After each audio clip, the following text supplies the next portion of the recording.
Donc, Antoine Fratini, lorsqu'on parle de pensée animiste, est-ce qu'on pourrait utiliser un synonyme, dire pensée chamanique?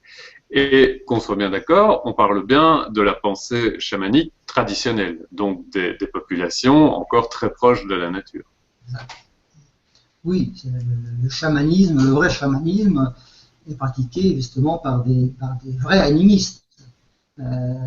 Donc ça fait partie de leur culture, mais comme je disais avant, la perception c'est quelque chose qu'on reçoit. C'est une fonction irrationnelle. Jung même l'a défini une fonction irrationnelle de la psyché. Donc c'est quelque chose que l'on reçoit. Après l'avoir reçu, on l'interprète et on construit autour de ces interprétations des systèmes de pensée qui sont différents de peuple à peuple.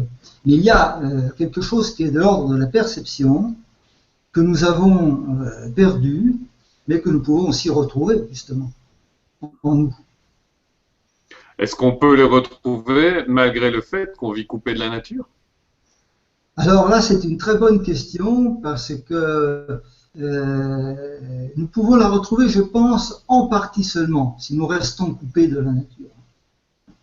Parce que, justement, dans l'animisme, il n'y a pas de séparation nette entre le monde intérieur et le monde extérieur. Évidemment, quand on dit ça, les psychiatres ont vite fait de penser à une psychose, mais ce n'est pas du tout une psychose. Il suffit de penser que ces peuples vivent depuis des dizaines de milliers d'années dans cette situation. Et on ne vit pas des dizaines de milliers d'années dans un état psychotique. Vous voyez, il faut que ce soit, il faut qu'il y ait une adaptation au milieu, à la nature. Donc la nature est quelque chose qui fait partie d'eux-mêmes. Donc il y a des parties d'eux-mêmes qui sont perçues de retour dans la nature.